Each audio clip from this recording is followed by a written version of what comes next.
Всем привет! Меня вот второй день волнует такая тема. Не знаю, волнует, не знаю. Ну, бесит это, круто сказано. Моя дочь, ей 30 лет, она работает в фирме, связанной с энергией. И были на приеме, работает много с людьми. Много русскоговорящих, и были на приеме, была семья из Казахстана. Приходит моя дочь, глаза такие квадратные. Мама, ты знаешь, что происходит в Казахстане?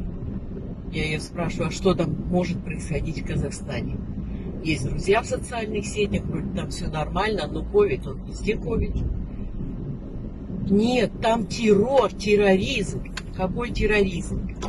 Вот были люди, семья русскоговорящая, они беженцы из Казахстана. Беженцы из Казахстана. А в чем дело? Почему беженцы? А их заставляют говорить по-казахски. Если не будешь говорить, то это настоящий там терроризм. Ну, я и дальше не стала ее страшилки слушать. Я ей просто объяснила. Вот посмотри, 27 лет тому назад, скоро 28,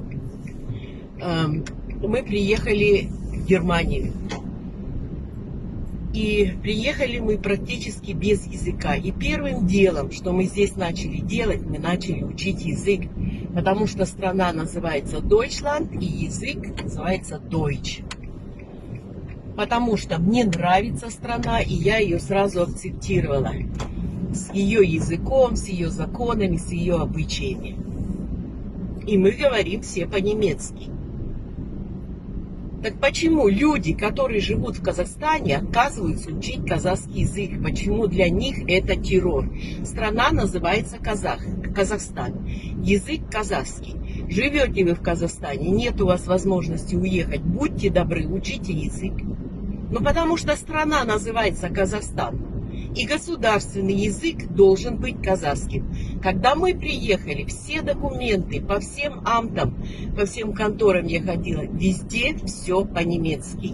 Ни одной бумажки мы по-русски не получили.